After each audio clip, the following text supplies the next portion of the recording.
இந்த காலவெளியிலும் உங்களோடு நான் தேவனுடைய வார்த்தையை பகிர்ந்து கொடுக்கும்படியாக ஸ்தோத்திரத்திலே கடந்த நாட்களிலே உங்களோடு கொடுத்த வார்த்தையை தொடர்ச்சியாகவே தேவனுடைய வார்த்தைகளை நான் உங்களோடு பகிர்ந்து கொள்ளும்படியாக விரும்புகிறேன்.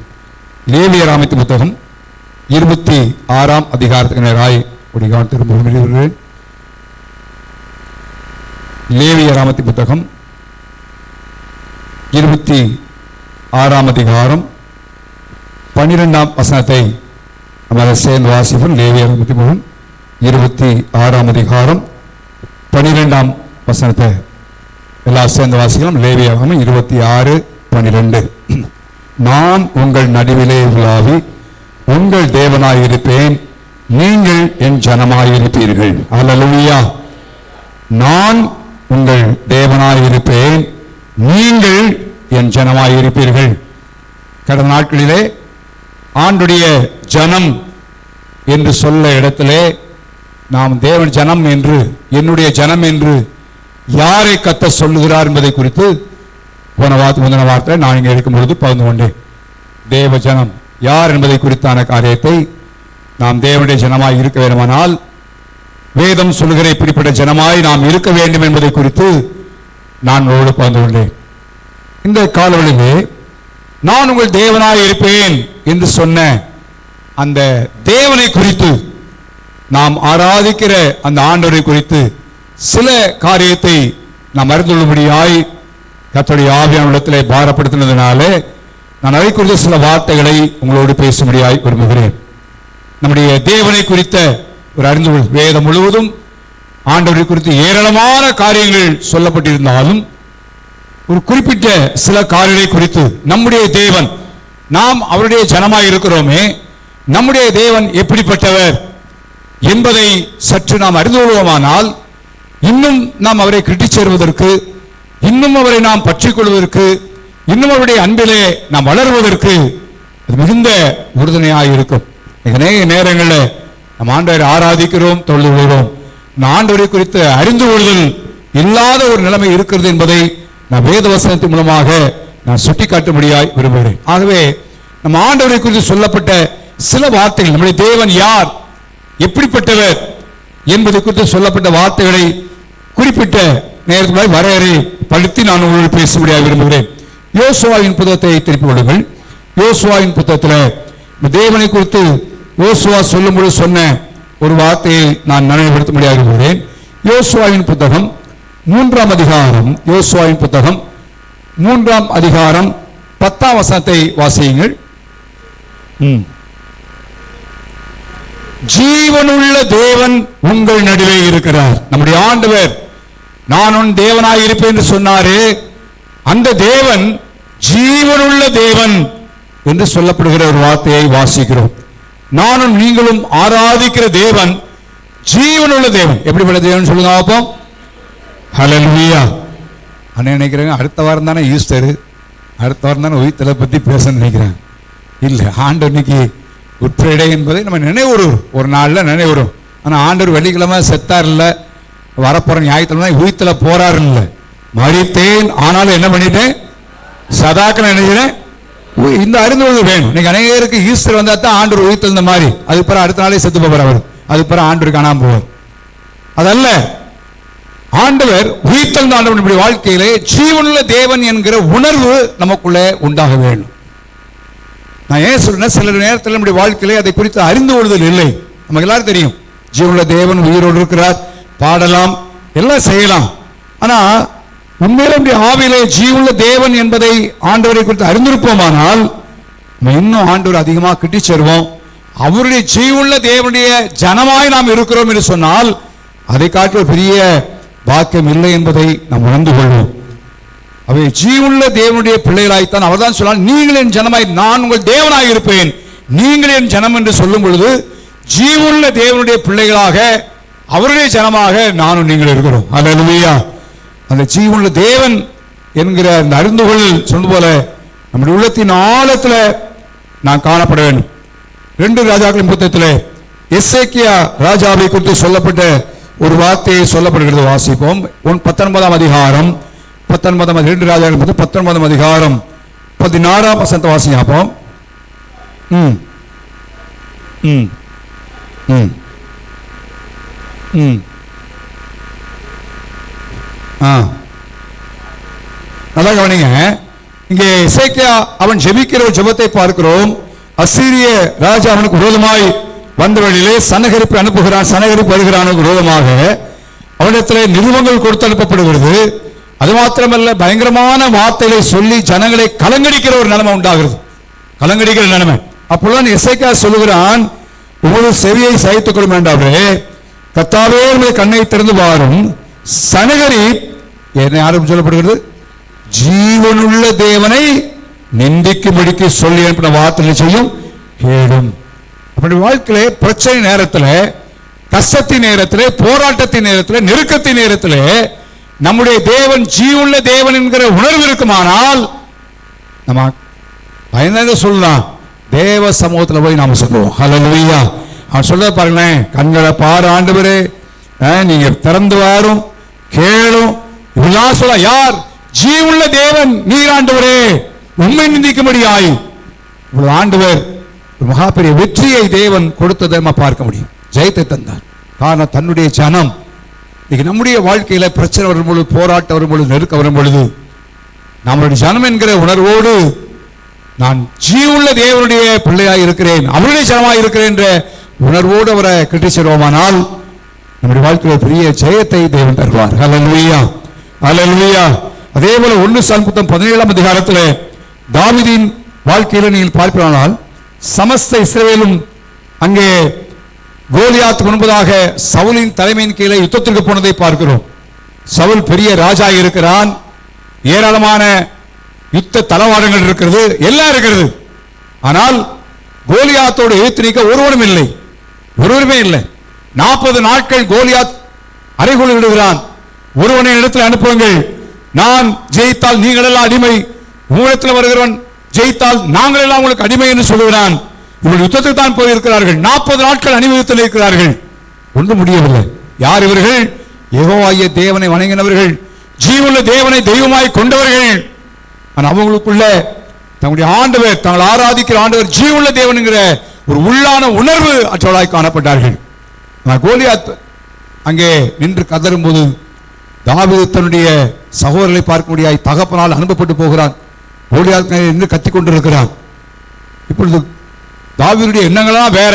யுத்தத்தை பார்க்க முடியாய் போனவன் எப்படி இருக்கும் என்று பல கற்பனை செய்து கொண்டு போயிருக்கலாம். ஆனால் அங்க போனா அவன் அறைவுகளை கேட்டவுடனே எல்லாரும் வேத சொல்கிறது. 21 சாமுவேல் 17:24 வாசியாப்போம்.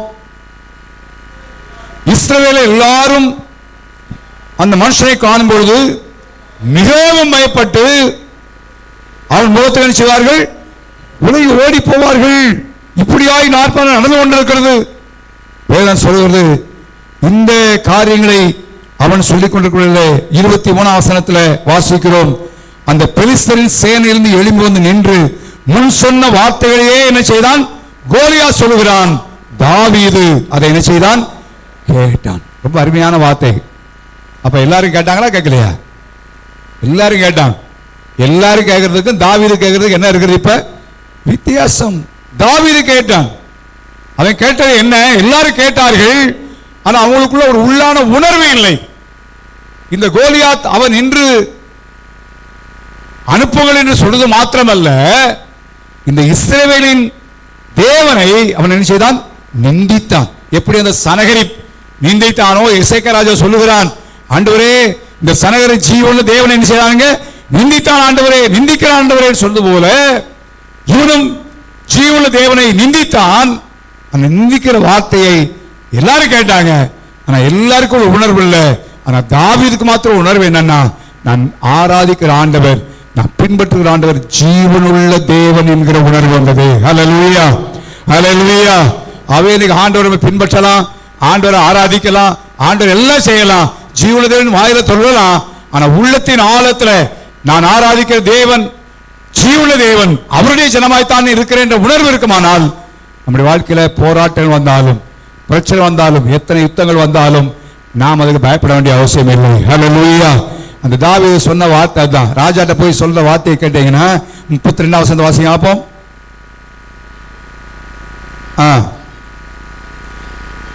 ஒரு ஆட்டு மேய்ப்பன் ஒரு பெரிய தேசத்தின் ராஜாவை பார்த்து சொல்லுகிறான், இவன் நிமித்தம் ஒருவனுடைய இருதயமும் என்ன செய்ய வேண்டிய அவசியம் இல்ல, கலங்க வேண்டிய, எல்லாம் கலங்கி போயிருக்கான் பயத்தோடு. ஏன்? இவனுக்கு தெரியும், நான் ஆராதிக்கிற ஆண்டவர் ஜீவனுள்ள கர்த்தர். ஹல்லேலூயா, ஹல்லேலூயா. இந்த காலவெளியில அறிந்து நானும் நீங்களும் ஜீவனுள்ள தேவனுடைய ஜனமாக நாம் இருக்கிறோம். ஹல்லேலூயா. அப்ப இன்னைக்கும் நமக்காய் அவர் என்ன செய்வாருங்க, யுத்தம் செய்வார். அவன் திரும்ப திரும்ப சொல்லுற வார்த்தை அதுதான், ஜீவனுள்ள தேவனை நீ செயல் நீத்தானே, ஜீவனுடைய தேவனை நந்தித்தானே. அப்ப இஸ்ரவேலில் எல்லாரும் இருந்தார்கள். அவங்க தேவனை பின்பற்றினாலும் அவர்கள் தேவன் ஜீவனுள்ள தேவன் என்பதை அவர்கள் உணரவில்லை. அவளுக்கு அந்த ஒரு உணர்வு இல்லை. இந்த காலவெளியிலே நம்முடைய வாழ்க்கையில பிரச்சனைகள் வரும், போராட்டம் வரலாம், நெருக்கங்கள் வரலாம், பல சூழ்நிலை மாறலாம். அது மத்தியில் வாழ்ந்து கொண்டிருக்கிறோம். ஆனால் எல்லாவற்றையும் நாம் ஜெயமரன் சொன்னால் நம்முடைய உள்ளத்துல நான் ஜீவனுள்ள தேவனுடைய ஜனமாக நான் இருக்கிறேன். ஹல்லேலூயா. தேவன் ஜீவனுள்ள தேவன் என்பதை அறிந்து கொள்வோமானால் மிக ஆசைவான். அதனால்தான் 139 17 வசனத்துல பவுல் எழுதும்போது அவர் எழுதுகிற ஒரு வார்த்தை வாசி. 139 17 வசனம், நீங்கள் பண ஆசை இல்லாதவர்களாய் நடந்து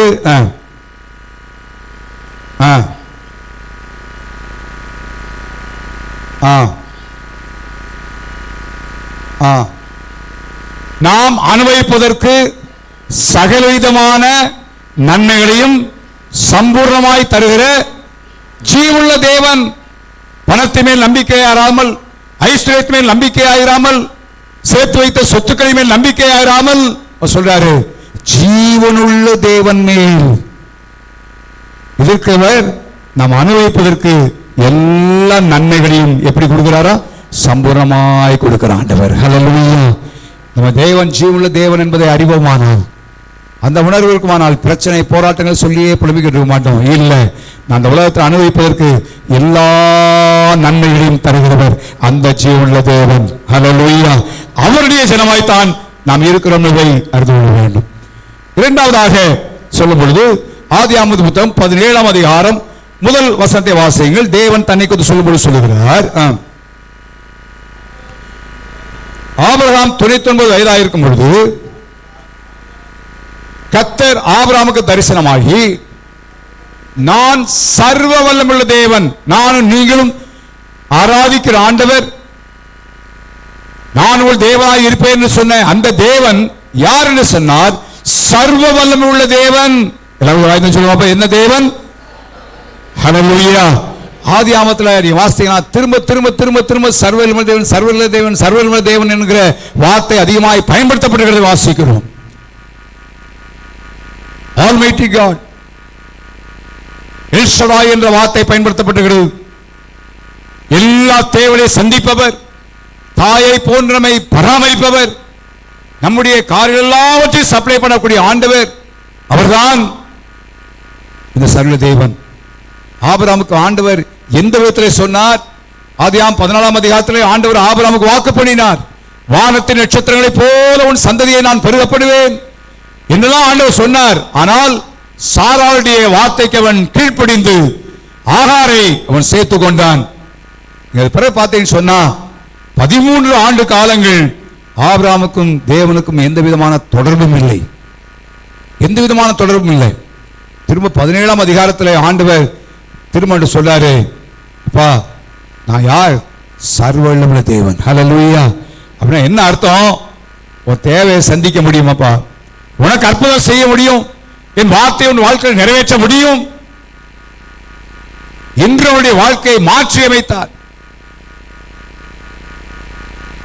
இந்த சர்வ தேவன் குறித்து நான் படிச்சிருந்தேன். அப்ப பார்க்கும்போது ஆண்டவர் சொல்லி, இனி உன் பேர் ஆபிரகாம் என்று அழைக்கப்படாமல் இனி உன் பேர் என்னவா அழைக்கப்படும்? ஆபிரகாம். பேரை மாத்திட்டார், பேரை கர்த்தர் மாத்தினார். காரணம், நான் சர்வவல்லமையுள்ள தேவன், என்னால முடியும், நான் செய்வேன் என்று ஆண்டவர் அவருடைய பேரை மாற்றி வாழ்க்கையவே முற்றிலும் மாற்றி விட்டார். ஹல்லேலூயா. இன்றைக்கும் நானும் நீங்களும் சர்வவல்லமையுள்ள தேவனுடைய ஜனமாக இருக்கிறோம். ஹல்லேலூயா. நம்முடைய வாழ்க்கையில் எதெல்லாம் மாற்றணுமோ அதை நினைச்சுவாருங்க, மாற்றுவார். சொன்ன வனாந்திரத்தை வயல்வெளியாய் மாற்ற முடியும், துக்கத்தை சந்தோஷமாய் மாற்ற முடியும், கண்ணீரை ஆனந்த கழிப்புதாய் மாற்ற முடியும். அவர் மாற்றுகிற கர்த்தர். இன்னொரு பகுதியை வாசிங்கன்னா, ஆண்டவர் யாக்கோபை சந்திக்கிற ஒரு இடத்தை பார்க்கிறோம். இரவு முழு ஜெபித்துக்கிட்டு இருக்கிறான். 32ஆம் அதிகாரத்தில் ஆண்டவர் சொன்னாரு, இனி உன் பேர் யாக்கோபு என்ன எனப்படாமல் இனி எனப்படும் சொன்னாரு. ஆனா அதுக்கு பிறகு அவன் என்ன செய்யல, மாறல. அதுக்கு பிறகு என்ன செய்யல, மாறல. யாக்கோபாய்த்தான் இருந்தான். அவன் யாக்கோபாய்த்தான் இருந்தான். அவனுடைய வாழ்க்கையில் பல ட்ரிக், பல காரியத்தை அவன் செய்தான். நீங்க பார்த்தீங்கன்னா பிறகு 35ஆம் அதிகாரத்தை வரும்பொழுதுதான் ஆண்டவர் திரும்ப அவனுக்கு ஒரு பேரை, திரும்ப பேரை மாத்துறார். வாசிங்க ஆபம் 9ஆம் வசனம்.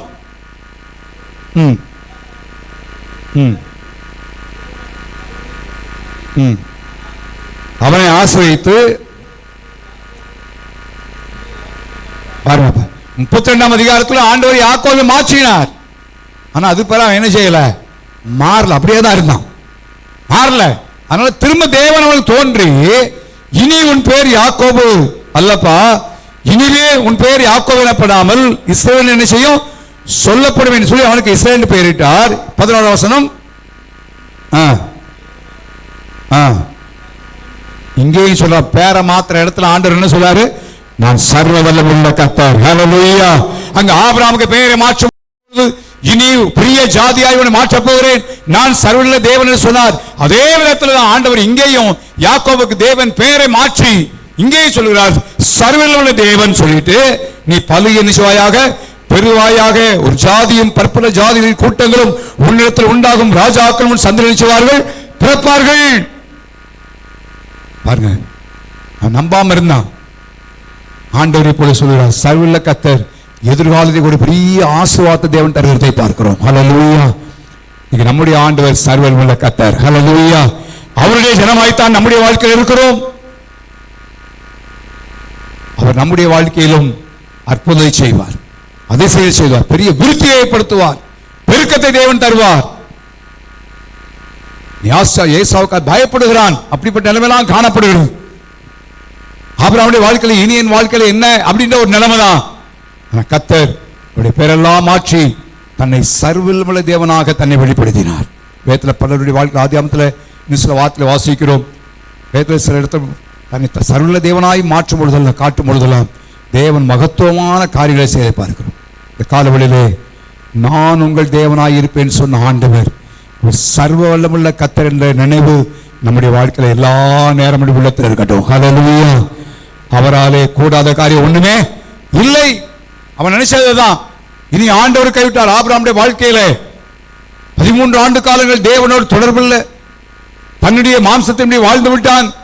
ஆனாலும் கர்த்தர் சொன்னார், நான் சர்வவல்ல கர்த்தரப்பா, உன் தேவையினால் சந்திக்க முடியும், என்னுடைய வாக்குத்தத்தத்தை உன் வாழ்க்கையில் நிறைவேற்ற முடியும், நான் சொன்னதை அப்படியே நிறைவேற்ற முடியும் என்று சொல்லி தேவன் சர்வவல்ல தேவனாக தேவன் தன்னை வெளிப்படுவதை பார்க்கிறோம். நானும் நீங்களும் அந்த சர்வ வல்லமுள்ள தேவனாக நாம் இருக்கிறதுனால நம்முடைய வாழ்க்கையிலே அவர் மகத்துவமான காரியத்தை அவர் செய்வார். நாம் நினைப்பதற்கும் மேலான காரியங்களை செய்வார். எந்தெந்த காரியங்களை மாற்றியமைக்க வேண்டுமோ எல்லா காரியங்களையும் அவர் மாற்றுவார். அதனால யாக்கோபு பின்னால சொல்லுகிறான். 48ஆம் அதிகாரத்தை திரும்ப பார்ப்போம். 48ஆம் அதிகாரம் 3ஆம் வசனத்தில் யோசேப்பு இப்ப எகிப்தில் இருக்கிறார்கள். இப்ப யாக்கோபு பழைய நாட்களை நினைவுகிறான். நினைவுர்ந்து யோசேப்பு சொல்கிறான். 48ஆம் அதிகாரம் 3ஆம் வசனம்.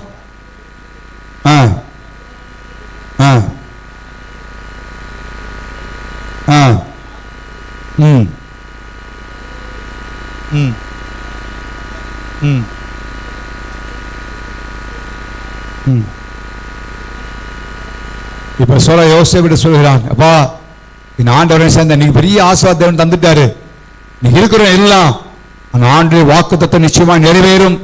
காரணம், என்னை எந்த தேவன் சந்தித்தார்? சர்வ வல்லமுள்ள கர்த்தர். ஹல்லேலூயா. அதை மறக்கலாமே. சர்வவல்ல தேவன் தோன்றினார். ஏசாவின் கைக்கு என்னை தப்புவித்தார். பஞ்சத்திலே அழிந்து வாழபடி உன்னை ஜீவரட்சணை கொண்டு வரும்படியாய் செய்து எங்களை எல்லாம் காப்பாற்றினார். ஆனா இது முடிவல்ல, இன்னும் கர்த்தர் பெரிய காரியம் செய்ய போகிறார். ஹல்லேலூயா. ஆவே எனக்கு அன்பான கர்த்தருடைய பிள்ளைகளே, கர்நாடக கர்த்தரை ஆசீர்வதித்திருக்கலாம். நமக்கு பல நன்மைகளை தந்திருக்கலாம், பலவிதமான காரியத்தில் கர்த்தர் நமக்கு அற்புதம் செய்திருக்கலாம். ஆனால் அது முடிவல்ல. இன்னும் வரப்போற நாட்களை தேவன் சர்வவல்ல தேவனுடைய ஜனமாய் நாம் இருப்பதனாலே இன்னும் நம்முடைய வாழ்க்கையை தொடர்ந்து அவர் பெரிய காரியங்களை செய்து அவருடைய நாமத்தை மகிமைப்படுத்த முடியாது விரும்புகிறார். அவை நாம் பயப்பட வேண்டிய அவசியம் இல்லை. யாக்கோபு கலங்கி போயிருந்தான், ஏசாவுக்காக பயந்து போயிருந்தான். ஆனாலும் கர்த்தர் அவருடைய வாழ்க்கையிலே சர்வவல்லவராய் தேவனை தோன்றின காரியத்தை அவர் நினைவுகூர்ந்து அவருடைய ஜீவியத்தை மாற்றி வைத்தார். இஸ்ரவேலாய் பெரிய ஆசீர்வாதத்தை தேவன் தந்ததை நாம் பார்க்கிறோம். அவை இந்த காலவெளியில் கண்பானவர்களே, நம்முடைய ஆண்டவர் ஜீவனுள்ள தேவன் மாத்திரமல்ல, சர்வ தேவன். யாக்கோபு யோசேப்பிட சொன்னது மாத்திரமல்ல, இன்னொரு சந்தர்ப்பத்தில் அவன் தன்னுடைய தேவன் சர்வ தேவன் என்பதை நினைப்பூட்டுவதை பார்க்க முடியும். 43ஆம் அதிகாரம், ஆதியாகமம் 43ஆம் அதிகாரம் 14ஆம் வசனத்தை வாசிப்போம். 43:14.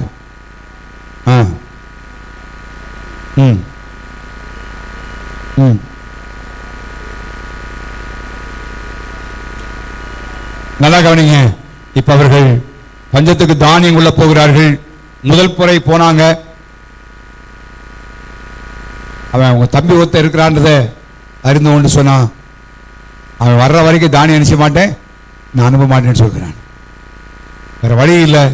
இப்படி பெண்ணியமனை கூப்பிட்டு கொண்டு போடிய சூழ்நிலை. அப்பதான் யாக்கோபு சொல்கிறான், எந்த தேவன் சர்வவல்ல கர்த்தர் இறக்கம் பண்ணுவார். ஹல்லேலூயா. என்ன தேவனாய் சந்தித்தார்? சர்வவல்ல தேவனாய் சந்தித்தார். சர்வவல்ல தேவனாயுடைய பெயரை மாற்றி அமைத்தார். இவருடைய ஜீவியத்திலே பல காரியத்தை செய்தார். அவை அந்த சர்வவல்ல தேவன் என்ன செய்வாரா?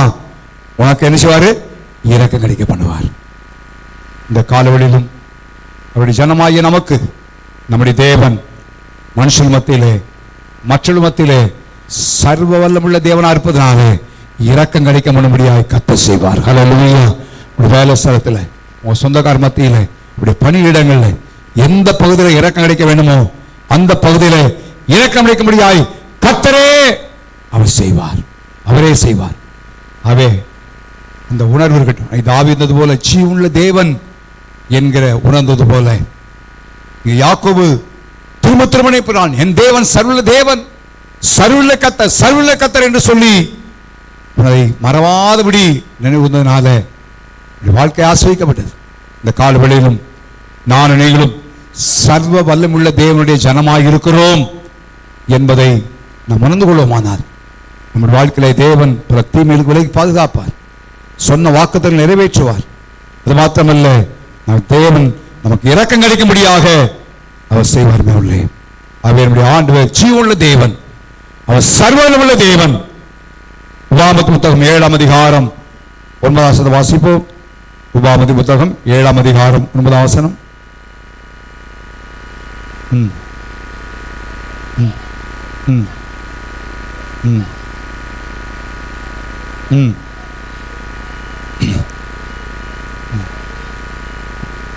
உண்மையுள்ள தேவன்.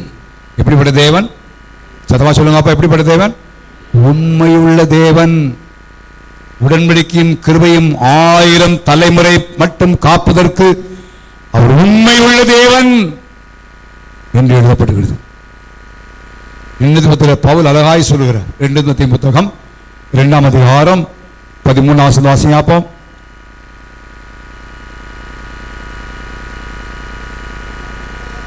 நாம் உண்மையில்லாதவர்களாய் போய்விட்டாலும் அவர் எப்படி இருக்கிறாரு? உண்மையுள்ளவராக இருக்கிறார். நான் நீங்களும் ஆராதிக்கிற ஆண்டவர் அந்த உண்மையுள்ள தேவனுடைய ஜனமாய்த்தான் நான் நீங்கள் இருக்கிறோம். உண்மையுள்ள தேவனுடைய ஜனமாய்த்தான் நாம் இருக்கிறோம். உண்மையுள்ள தேவன் அவர் என்ன செய்வாராம்? 1 தெசலோனிக்கேயர் 3ஆம் அதிகாரம் 3ஆம் அதிகாரம் 3ஆம் வசனத்தில் எழுதப்படுகிறது. வாசிங்க அப்போ. 2 தெசலோனிக்கேயர் 3ஆம் அதிகாரம் 3ஆம் வசனம். கர்த்தரோ உண்மையுள்ள கர்த்தரோ உண்மையுள்ளவர், அவர்களை ஸ்திரப்படுத்தி தீமை நின்று உங்களை என்ன செய்வாராங்க? விலை காத்துள்ள. யார் என்ன? ஆண்டவர் உண்மையுள்ளவர். ஆகவே இந்த உலகத்தில் தீமை இருக்கிறது. அரசடிப்படி ஒரு நிலைமை, அங்கலாய்க்கிற ஒரு நிலைமை, ஆனா ஆண்டவர் சொல்றாரு, உங்களை அவர் எஸ்டாப்ளிஷ் பண்ணுவார். உங்களை அலக்கழிக்கப்பட விட மாட்டார். எஸ்டாப்ளிஷ் பண்ணி உலகத்தில் ஏற்படுற எல்லா தீமைகளுக்கும் அவர் நினைச்சுவார், விலைக்கு நினைச்சுவாராங்க, பாதுகாத்துக் கொள்வார். இந்த காலவெளியிலே உலகத்தில் எத்தனையோ தீமைகள் ஏற்படுறதை நம்ம பார்க்கிறோம். பயங்கர தீமைகள், எத்தனையோ காரியங்களை கேள்விப்படுகிறோம், எத்தனையோ செய்திகள் நம்முடைய காதுக்கு வரும், எத்தனை தீங்குகள், பொல்லாப்புகள். கர்த்தர் இந்த எல்லா தீங்குக்கும் விலைக்கு பாதுகாப்பார். நாம் பயப்பட வேண்டிய அவசியம் இல்லை. ஹல்லேலூயா. 46ஆம் சங்கீதத்தில் அவர் சொல்லுவது போல, இந்த தேவன் எனக்கு அடைக்கலமும் பலனும், ஆபத்து காலத்தில் அனுகூலமான யாருங்க? பூமி நிலை மாறினாலும் சரி, மலைகள் எல்லாம் உடைஞ்சு நடுசவத்தில் விழுந்து போனாலும் சரி, நாம் என்ன செய்ய மாட்டோம்? பயப்பட மாட்டோம். காரணம், எல்லாத்துக்கும் விலைக்கு பாதுகாக்கிற கர்த்தர் உண்மையுள்ள தேவன் இருக்கிறார். ஹல்லேலூயா. உண்மை உள்ளவர்.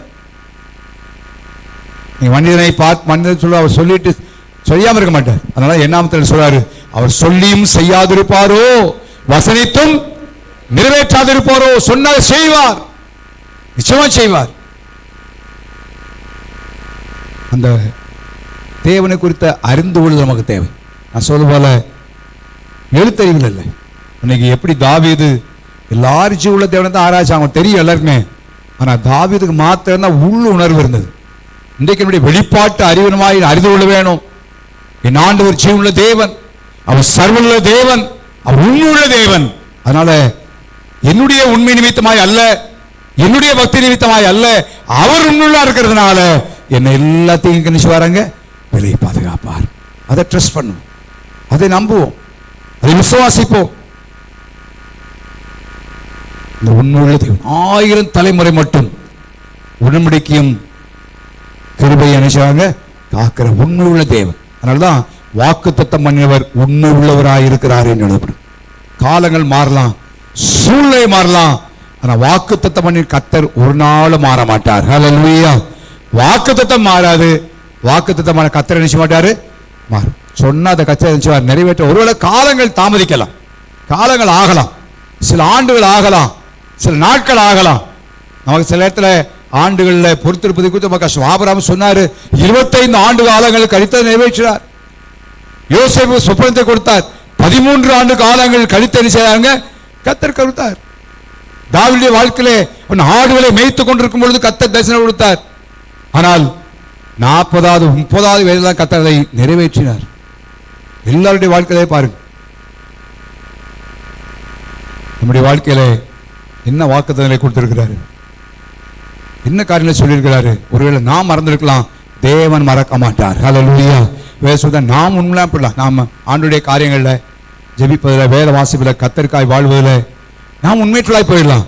ஆனால் அந்த அவருடைய உண்மைத்தன்மையை ஒரு நாள் அவர் மாற்றுகிறது இல்லை, ஒரு நாள் மாற்றுகிறது இல்லை. காலங்கள் பொறுக்கலாம் ஒருவேளை. அவே நாட்டில் நான் உண்மை தேவன், என் வாழ்க்கையில் அழைத்தவர் உண்மை உள்ளவர். ஒன்று வாசிக்கிறோம், அழைத்தவர் எப்படிப்பட்டவர்? உண்மை உள்ளவர். வாக்குத்தத்தை நிறைவேற்ற என்னை சிறப்படுத்துவார். இன்னைக்கு ஒருவேளை என் குடும்ப வாழ்க்கை, வேலை, மற்ற காரியங்கள்லாம் ஒரு நிரந்தரமா இல்லாத போல இருக்கலாம், அப்படியே அசைவாத போல இருக்கலாம். ஆனா தேவனுடைய பிள்ளையே, இந்த ஆண்டவனை ஸ்திரப்படுத்துகிற ஆண்டவர் எஸ்டாப்ளிஷ் பண்ணுவார். அங்கலாய்க்கால் அசையாட மாட்டார், அலக்கழிக்க விட மாட்டார். நம்ம எஸ்டாப்ளிஷ் பண்ணி எல்லா தீங்குக்கும் அவர் மேஷாரங்க விலைக்கு பாதுகாப்பார் என்று எழுதப்படுவதை நாம் பார்க்கிறோம். அவரை நம்ம பற்றி கொள்ளுவோம். நம்முடைய வாழ்க்கையில் தவறுகள் ஏற்படும் பொழுது, பாதைகள் விலகும் பொழுது, வேதவச கீழ்ப்படியாமல் போகும் பொழுது, நம்முடைய பாவங்கள் எல்லாம் மன்னிப்பதற்கு அவர் உண்மை உள்ளவராக இருக்கிறார். ஹல்லேலூயா. மேற்றாப்புல சொல்ல மாட்டார், மேலாக சொல்ல இல்லை, மன்னிப்பதற்கு உண்மை உள்ள கர்த்தர். உண்மையாய் கர்த்தர் மன்னிக்கிறார், மனப்பூர்வமாய் கர்த்தர் மன்னிக்கிறார். சில நேரங்களில் நாம் தேவனிடத்தை மன்னிப்பு கேட்ட பிறகும் சாத்தான் அந்த பாவங்களை நினைப்பூட்டுவான், குற்ற மனச்சாட்சியை நமக்கு உருவாக்குவான், குற்ற மனச்சாட்சியை கொண்டு வருவான். தேவன் மறந்த காரியங்களை, மன்னித்து மறந்த காரியங்களை நாம் நினைக்க வேண்டிய அவசியம் இல்லை. காரணம், மேற்குக்கும் கிழக்கும் எவ்வளவு தூரமோ அவ்வளவு தூரமாய் அவர் நம்முடைய பாவங்களை நமக்கு செய்யாருங்க விலைக்கினார் என்று எழுதப்படுகிறது. ஒரு உண்மையுள்ள தேவன், உண்மையுள்ள தேவன். அவர் இந்த காலவழிவே அவருடைய உண்மைத்துவத்தை பற்றிக் கொள்வோம். நான் சொல்ல போல நம்முடைய உண்மை அல்ல, அவருடைய உண்மையை நாம் பற்றிக்கொள்வோம். அது மாத்திரமல்ல, அந்த ஆண்டவர் நாம் அவருடைய ஜனமாய் இந்த தேவன் எப்படிப்பட்ட தேவன் என்பதை குறித்து 2 சாமுவேல் புத்தகத்தில் ஒரு வார்த்தையை வாசிக்கிறோம். 2 சாமுவேல் புத்தகம்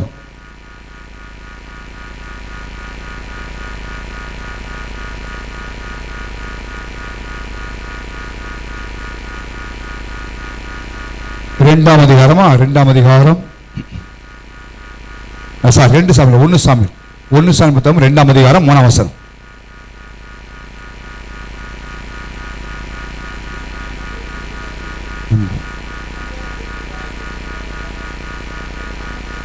கர்த்தர் ஞானமுள்ள தேவன். எல்லாம் கொஞ்சம் வாயில சொல்லுங்க பாப்போம். ஹல்லேலூயா. நான் இந்த ஆண்டவர் ஊர்ல பார்த்தேன், ஞானமுள்ள தேவன். நீ பல நேரத்தில் நம்ம செஞ்சுட்டு புத்தி இல்லாமல் செஞ்சிட்டோன்னு சொல்லுகிறோம். சவுல் சொன்னான், புத்தீனமாக செஞ்சேன் திருத்தி சொல்றான்.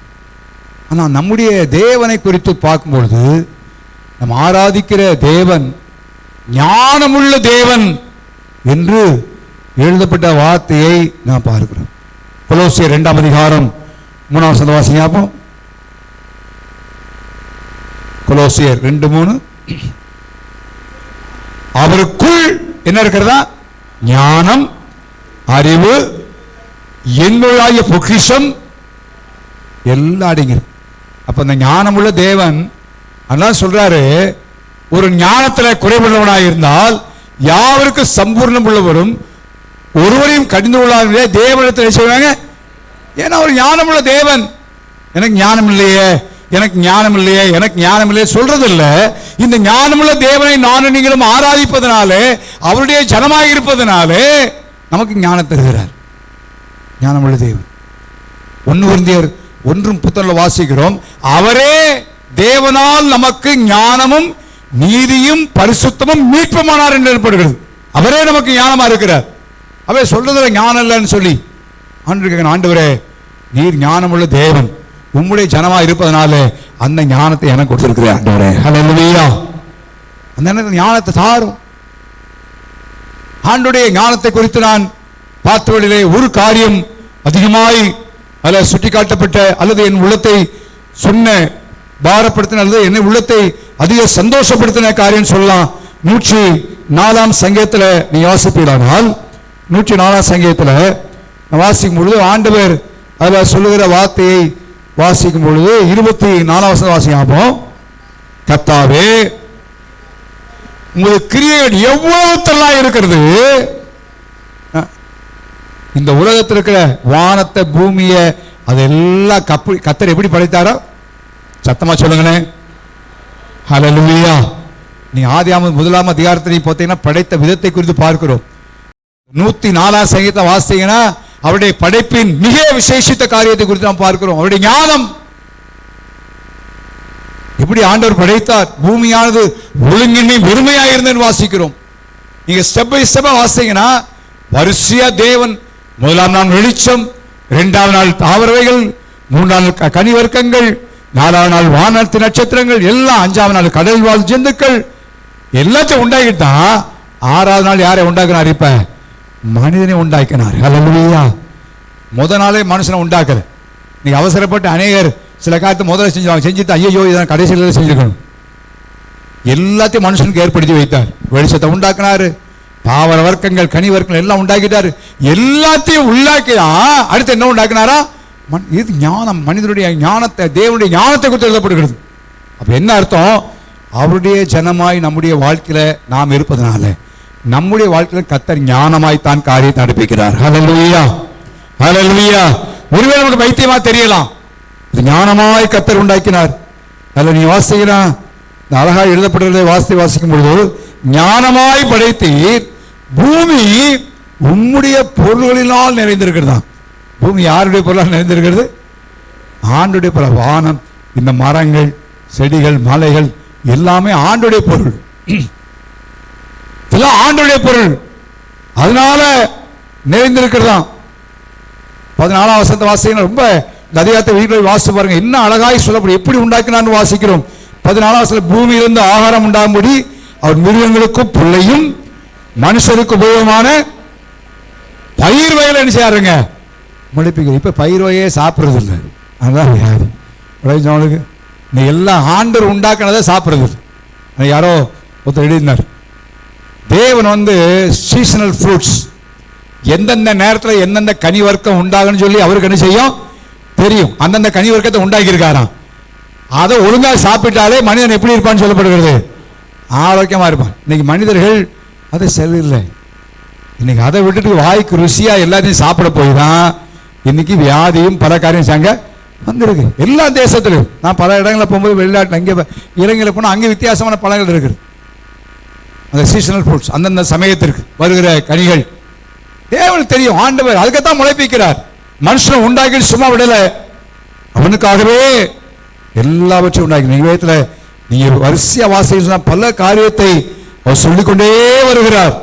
அதுல 26ஆம் வசனத்துல நீங்க பார்த்தீங்கன்னா 25ஆம் வசனம் வாசிங்க. அப்போ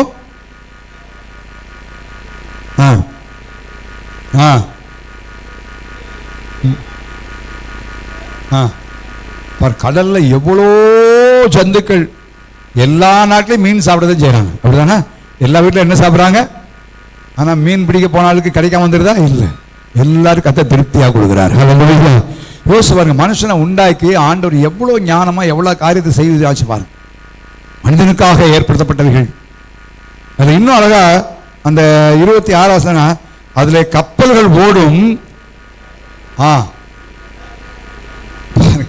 ஆண்டவர் எதுக்கு திமிங்கலத்தை உண்டாக்குனாரா? விளையாடும். நீ மீன் தொட்டில மீனை வாங்கி விட்டு விளையாட்ட பார்த்துட்டு இருக்கோம். ஆண்டவர் எதை பார்த்துட்டு இருக்காரு? எதை விளையாட்ட பார்க்கிறாருன்னா திமிங்கலத்தை உண்டாக்கி அதை கடல்ல விளையாட விட்டு இருக்காரு. யோசிச்சு பாருங்க, ஒரு ஞானமுள்ள தேவன்.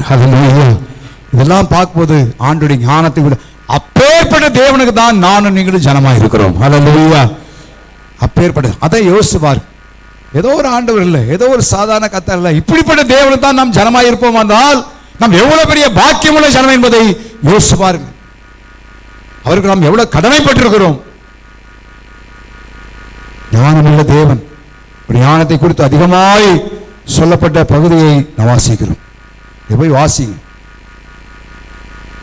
எத்தனை ஞானமாய் தேவன் உண்டாக்கிறோம். மனிதனுக்காக எவ்வளவு காரியங்களை ஆண்டவர் படைத்து வைத்திருக்கிறோம். எவ்வளவு காரியங்கள் ஆண்டவரை செய்து வைத்திருக்கான் பாருங்க. அவே அப்பேற்பட்ட தேவனுடைய ஜனமாய்த்தான் நான் நீங்கள் இருக்கிறோம். அது மாத்திரமல்ல, அன்றைக்கு ஞானமாய் உண்டாக்குறது மாத்திரமல்ல, இன்றைக்கும் அவர் ஞானமாய் சிருஷ்டிக்கிற கர்த்தரா இருக்கிறார். ஹல்லேலூயா.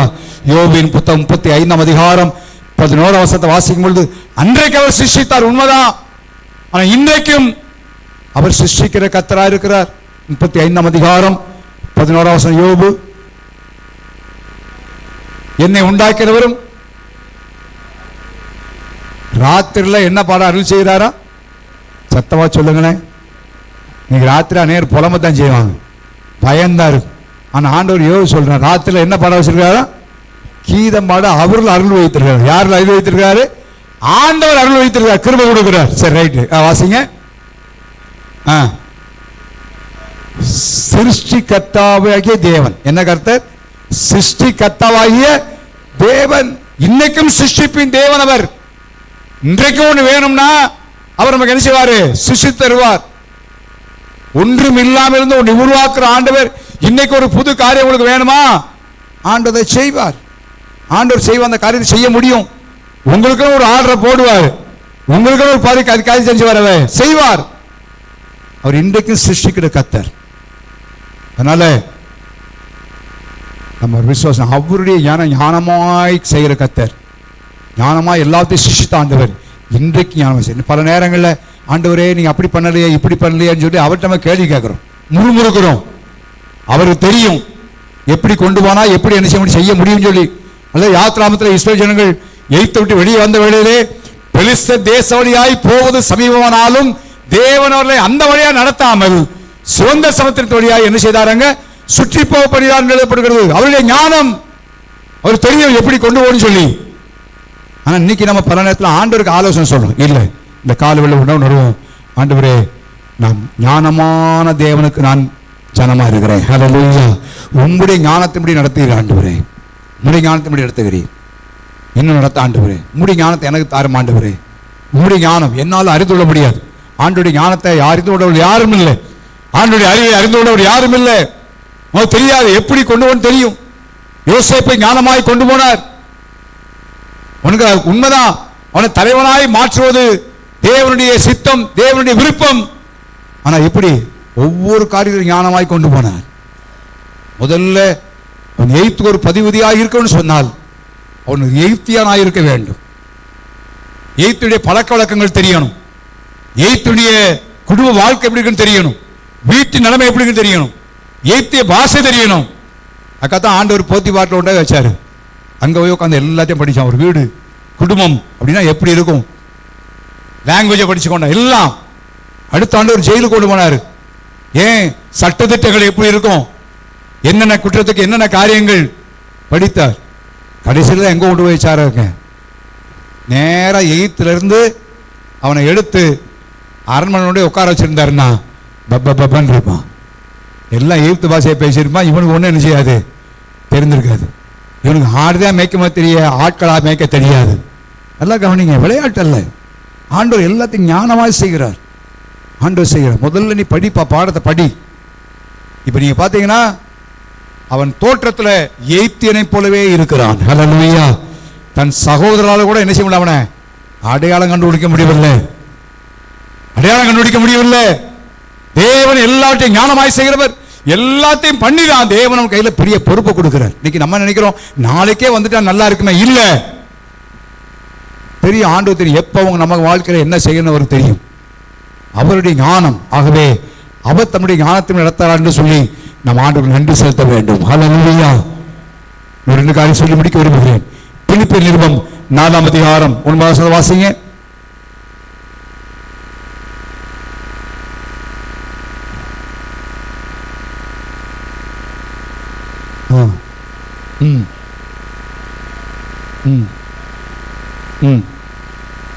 சமாதானத்தின் தேவன், நானும் நீங்களும் ஆராதிக்கிற ஆண்டவர் எந்த தேவனுடைய பிள்ளையா இருக்கிறோம், சமாதானத்தின் தேவனா இருக்கிறோம். அதனால நாமும் யாவரோடு எப்படி இருக்க வேண்டும், சமாதானத்தின் தேவன் விரும்புகிறார். நம்முடைய தேவன் சமாதானத்தின் தேவன். ஏன் சமாதானத்தின் தேவன்? நீ வரப்போகிற நாட்கள்ல உலகத்தில் சமாதானம் இருக்காது. ஆண்டவர் சமாதானத்தை எடுத்து போட வேண்டும் சொல்கிறார். நீ தேச அளவில் பார்த்தீங்கன்னா ஒவ்வொரு அரசியலும் சமாதானம் இல்லை. இலங்கை போனேன், அங்கே இருக்கிற அரசியலை பார்த்தீங்கன்னா இதே நிலைமை தான். அங்கேயும் பயங்கர பிரச்சனை, குழப்பங்கள். ஒவ்வொரு தேசத்திலையும் சமாதானம் இல்லை, குடும்பங்களில் சமாதானம் இல்லை. அந்த ஆண்டவர் சொல்லுகிறாரு, தன்னுடைய பிள்ளைகளுக்கு நான் சமாதானத்தின் தேவனா இருக்கிறேன். ஹல்லேலூயா. அது ஆண்டவர் போகும்போது சொன்னார். யோவான் 14:27 வாசிக்கிறோம், என்னுடைய சமாதானத்தை உங்களுக்கு என்ன செய்கிறேன். ஒரு மகன், ஒரு பெற்றோர் தன்னுடைய பிள்ளைகளுக்கு சொத்துக்களை வச்சுட்டு போறது போல இன்னைக்கு நமக்கு கர்த்தர் எதை வச்சுட்டு போயிருக்கிறாரு, அவருடைய சமாதானத்தை வைத்துட்டு கொண்டு போயிருக்கிறார். அவை இந்த உலகத்தில் எந்த நிலைமைகள் ஏற்படலாம், விலைவாசி உயர்வுகள், வேலை இழப்புகள், வேலையில்லா திண்டாட்டங்கள், இன்னும் எல்லா காரியங்களும் ஏற்பட்டாலும் நம்முடைய சமாதானத்தை குறைக்க முடியாது. காரணம், நம்முடைய தேவன் சமாதானத்தின் தேவனாக இருக்கிறார். ஹல்லேலூயா. எல்லா சூழ்நிலையிலும் சமாளிக்கிறார். 2000 ஆண்டுகளுக்கு முன்பாக அவர் சிலுவையிலே அறிவதற்கு காரணம் என்ன? அவர் சமாதான காரணராய் மாறுவதற்காக. இருதரத்தை அறியும் அவர் பகையாய் நின்ற சிலுவையை அவர் சுமந்தார்.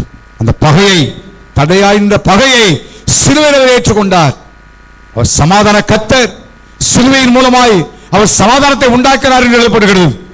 அவர் இன்னைக்கும் அந்த சமாதானத்தை தருகிறார். இன்னைக்கு அந்த சமாதானத்தால் நிறைந்திருக்க வேண்டும் என்று தேவன் விரும்புகிறார்.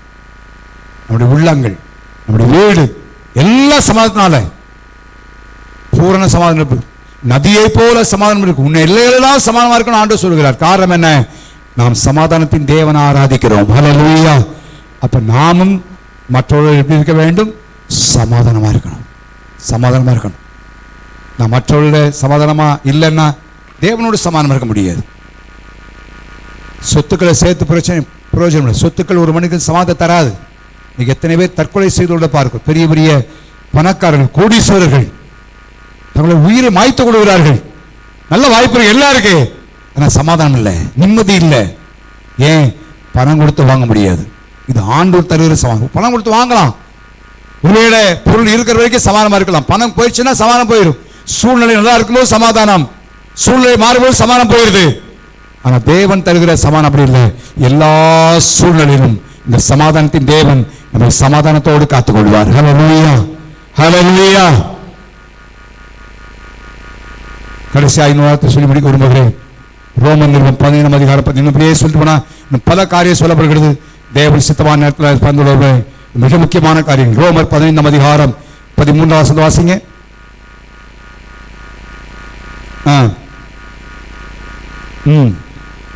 நம்பிக்கையின் தேவன் என்ன தேவனா?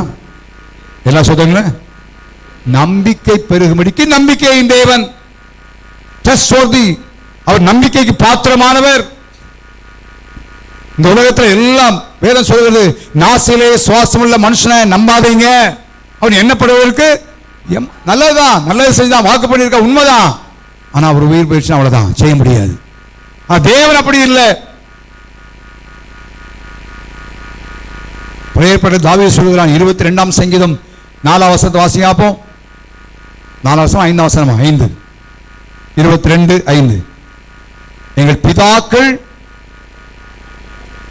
என்னுடைய பிதாக்கள் உம்மை நோக்கி கூப்பிட்டு தப்பினார்கள், உம்மை நம்பி என்ன செய்யல? காரணம் அவர் நம்பிக்கையின் தேவன். இன்னைக்கு மனுஷர் நம்பி நம்ம வெட்கப்பட்டு போலாம், மனிதன் நம்பி ஏமாற்றம் அடையலாம். ஆனால் தேவனை நம்புவோமானால் அவர் ஒரு காலம் நம்ம வெட்கப்படுத்தவே விட மாட்டார், வெட்கப்படுத்தவே விட மாட்டார், வெட்கப்படுத்தவே விட மாட்டார். நல்ல கத்தரை நம்புவோம், எல்லா காரியத்திலும் கத்தரை நம்புவோம், எல்லா கத்தரை நம்புவோம். அவர் நம்முடைய தேவன், நம்பிக்கையின் தேவன். என் நம்புன்னு சொல்லுகிறார். காலவெளியிலே அவர் ஏமாற்றுகிற கத்தர் அல்ல, வஞ்சித்து விடுகிற கத்தர் அல்ல. அவர் நம்பிக்கையின் தேவன். நம்பின அவர்களை நிர்ணயிச்சீர். யோபுடைய வாழ்க்கையில அவன் சொல்லுகிறான், அவனை கொன்று ஓட்டால் என்ன செய்வேன்? நம்பிக்கையா இருப்பேன். நம்பிக்கை வீண் படலையே. நண்பர்கள் கூட சாட்டுகிறார்கள், எல்லாரும் சொல்றாங்க. நாம சொன்ன இல்லப்பா, என் தோல் மேல அழுகி போனாலும் என் சொந்த கண்களாலே நான் பார்ப்பேன். என்னை கொன்று போட்டாலும் சரி, அவர் மேல நினைச்சுவேன். 42 வரும் பொழுது ஆண்டவருடைய நம்பிக்கையை வீண் போகவில்லை.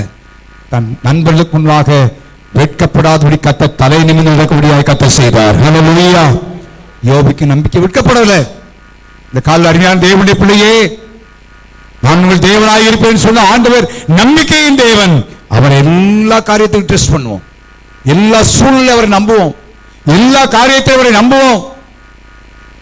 தாவீது சொல்லலாம், நீரே என் நம்பிக்கை ஆண்டவரே, வேற ஒரு காரியம் அல்ல, என்னுடைய வில் அல்ல, என்னுடைய ஈட்டி அல்ல, அல்லது கவன்கள் அல்ல, நீர்தான், நீர்தான். கோலியாத்தை கொள்ளும் பொழுதும் ஒருவேளை கவன்கல்லை வைத்துக் கொண்டிருக்கலாம். ஆனா அவன் சொல்ல, பட்டயத்தினால ரட்சிக்கிறவர் கர்த்தர் அல்லப்பா, ஆண்டவர் தான், ஆண்டவர், ஆண்டவர் தன்னுடைய வில். அவன் சொல்ல, என் வில்லை நம்பேன் என்று சொல்லுகிறான். நீதான் நம்பிக்கை. எனக்கு நம்ம எல்லாம் இருக்கலாம், தொழில் இருக்கலாம், வேலை இருக்கலாம், பணம் இருக்கலாம், சொத்துக்கள் இருக்கலாம், வசதி இருக்கலாம், வாய்ப்பு இருக்கலாம், பலவிதமான தாழ்வுகள் இருக்கலாம். எல்லாத்துக்காய் கர்த்தருக்கு ஸ்தோத்திரம். ஆனா என் நம்பிக்கை கர்த்தர் மாத்திரம் தான். ஹல்லேலூயா. எல்லாம் ஒரு நாள் ஏமாற்றி விடும். தாவீதுக்கு எல்லாம் இருந்துச்சு, ஆனா நீரே நம்பிக்கை, நம்பினவர்களை விடுவிப்பார். ஆண்டவர் இந்த நாட்கள்ல நமக்கு பிரச்சனைகள், போராட்டங்கள், வருகிற கஷ்டங்கள், தேவைகள் எல்லாவற்றிலும் அவர் நம்பும் பொழுது விடுவிப்பார். எப்படியும் தெரியாது, அவர் நிச்சயமாய் விடுவிப்பார். ஹல்லேலூயா. சாத்ராக், மேஷாக், ஆபேத்நேகோ அடிக்கடி கேள்விப்பட்டிருக்கிறோம். சொன்னார்கள், நான் ஆராதிக்கிற தேவன் எங்களை தப்புவிக்க நிச்சயம் அவளுக்கு இருந்துச்சு. ஆனா அதே நேரத்தில் விடுவிக்காமல் போனாலும் சொல்லி நம்பிக்கை அற்றவர்களாக அல்ல. நாங்கள் ஒருவேளை இந்த தீச்சுழி வழியாய் போவது, இதன் வழியாய் போவது அவருடைய சித்தமாக இருந்தாலும் நாங்க ஆராதிக்க மாட்டோம், எங்க நம்பிக்கை இழக்க மாட்டோம். ராஜா கடைசியில் சொல்லுகிறான், இவர்கள் தங்கள் கர்த்தரே நம்பி வேற தேவரை சேவியாமல். யாரே நம்பினான்னு சொல்லப்படுகிறது? கர்த்தரே நம்பி. அல்லாஹ் சத்தவாசியமா தானியேல் புத்தகம் 3ஆம் அதிகாரத்தில் சொல்லுகிற வாசிங்க.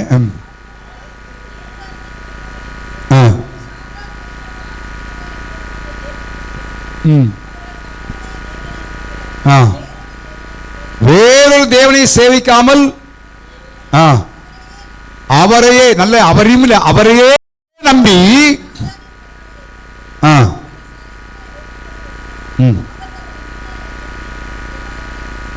ஆண்டவர் வெட்கப்படுத்தினாரா? இல்லை. சாத்ராக் மேஷாவை தேசத்திலே தேவன் உயர்த்தி வைத்தார். ஹல்லேலூயா. இந்த காலவெளியிலே அவர் நம்பூரில் ஒரு கால் வெட்கப்பட்டு போதில்லை. எரேமியா 17:7 கர்த்தரை நம்பிக்கை வைக்கிற மனுஷன் பாக்கியவான். அதனால்தான் ரோமர் 12:12 ஒரு வார்த்தை சொல்லி வாசி முடிப்போம். ரோமர் 12:12 வாசி பார்ப்போம். நம்பிக்கையில எப்படி இருங்க? ஏன்னா எனக்கு கர்த்தர் நிச்சயமா நினைச்சவாரு செய்வார், நிச்சயமா நடத்துவாரு, நிச்சயமா அந்த காரியம் ஆகும் என்று நம்பிக்கையிலே சந்தோஷமாக இருங்கள். ஏன்? நம்முடைய தேவன் நம்பிக்கையின் தேவன். இந்த காலவெளியிலே நான் நீங்கள் பாக்கியமுற்றவர்கள். நம் ஆராதி ஆண்டு சொல்றார், நான் உங்கள் தேவனாக இருப்பேன். சும்மா வெத்து தேவனா இல்ல, அந்த தேவன் சர்வவல்ல தேவனா இருக்கிறார். ஹல்லேலூயா. இந்த காலவெளியிலே அவரை பற்றிக்கொள்ளும் ஜீவனுள்ள தேவனா இருக்கிறார்.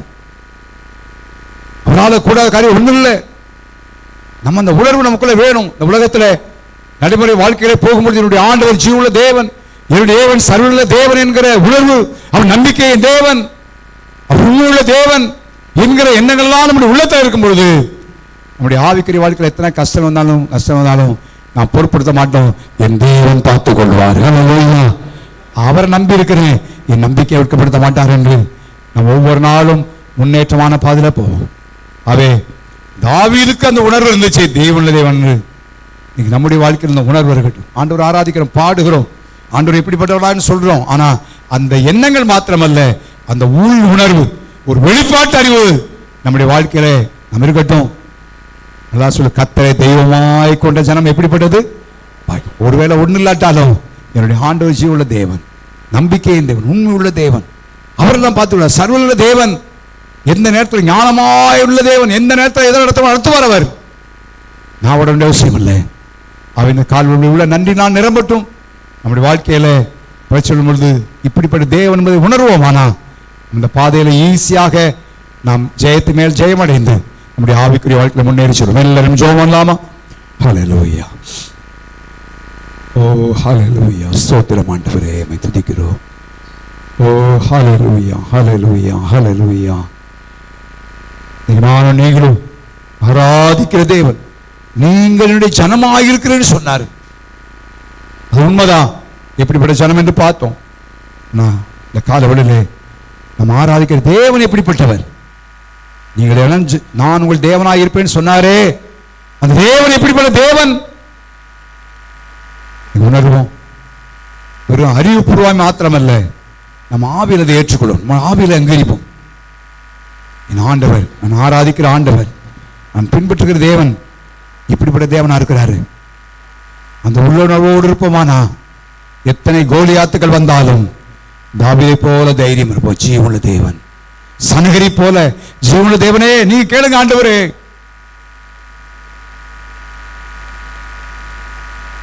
உலகத்துல எது மேல் நம்பிக்கை இல்லை, ஜீவனுள்ள தேவன் மேல நம்பிக்கை இருப்போமானா நம்ம நினைப்பதுக்கு எல்லா நன்மையும் சம்பூர்ணமாய் தருகிற ஜீவனுள்ள தேவன், அவர் சர்வமுள்ள தேவன்.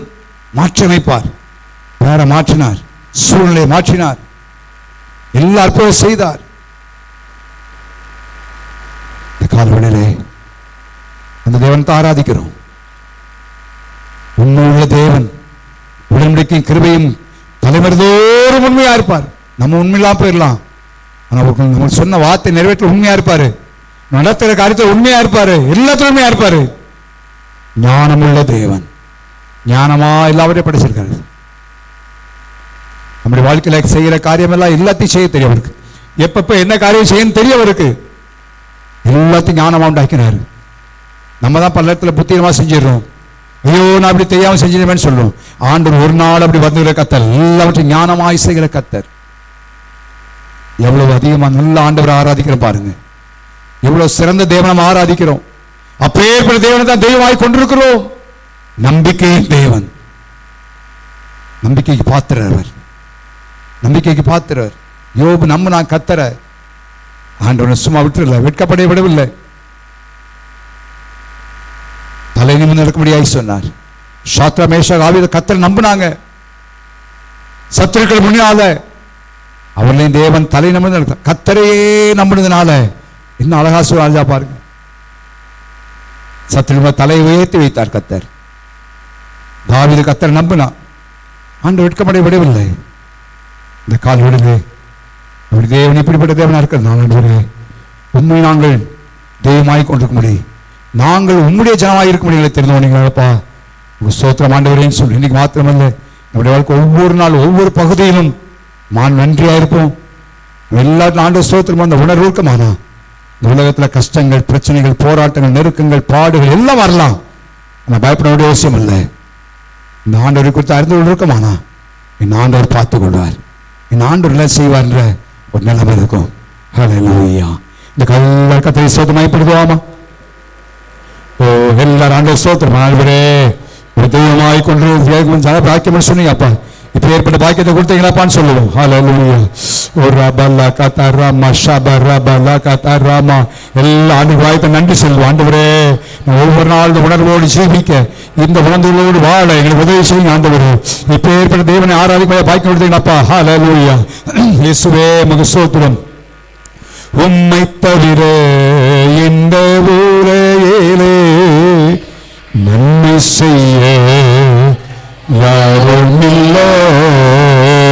உம்மை தவிர இந்த உலகிலே நன்மை செய்ய யாரும் இல்லை. நீ சிறந்தவர். எல்லாம் சொல்லுவான். நீ உயர்ந்தவர், நீ பெரியவர், சர்வ வல்லவர். நீ சிறந்தவர், நீ பெரியவர், நீ பெரியவர், சர்வ வல்லவர். உம்மை தவிர இந்த உலகிலே நன்மை செய்ய யாரும் இல்லை. உம்மை தவிர இந்த உலகிலே நன்மை செய்ய யாரும் இல்லை. பல்வேறு மாதத்தை பாடி முடிக்க போகிறோம். நீ சிறந்தவர் ஆண்டவரே, நீ உயர்ந்தவர், நீ பெரியவரப்பா, நீ சர்வ வல்லவர். அவரை போல சிறந்த தனமுள்ளவர். எனக்கு உங்களுக்கு எவ்வளவு பெரிய பாக்கியம், எவ்வளவு பெரிய பாக்கியம். அவர் சொல்றார், நீங்க என் ஜனம் அப்பா, என் ஜனம். தேவனா இருக்கிறேன், நான் சர்வ தேவனா இருக்கிறேன், உண்மை போல இருக்கிறேன், ஞானமா இருக்கிறேன். எவ்வளவு பெரிய பாக்கியம். சொல்ல ஆண்டவர், உண்மை தவிர வருதவன் அப்பா, நீ உயர்ந்தவர் ஆண்டவர், நீ சிறந்தவரப்பா, நீ உயர்ந்தவர், நீ பெரியவர், சர்வ வல்லவரப்பா. எல்லா சந்தோஷத்தோடு ஆண்டவர் கொடுத்த பெரிய பாக்கியத்தை எண்ணி, உம்மை தவிர இந்த உலகிலே நன்மை செய்ய யாரும் இல்லை. உம்மை தவிர இந்த உலகிலே நன்மை செய்ய யாரும் இல்லை. எல்லாம் சொல்லுவோமா? நீ சிறந்தவர், நீ உயர்ந்தவர், நீ பெரியவர், சர்வ வல்லவர். நீ சிறந்தவர், நீ உயர்ந்தவர், நீ பெரியவர், சர்வ வல்லவர். உம்மை தவிர இந்த உலகிலே நன்மை செய்ய யாரும் இல்லை. உம்மை தவிர இந்த உலகிலே நன்மை செய்ய யாரும் இல்லை. அப்படியே ஆண்டு நன்றி செலுத்தி சோத்திரம் செலுத்தி நாம் தொடர்ந்து இந்த தேவனை குறித்து அறிவோடு வாழ கத்த உதவி செய்யும்படியாக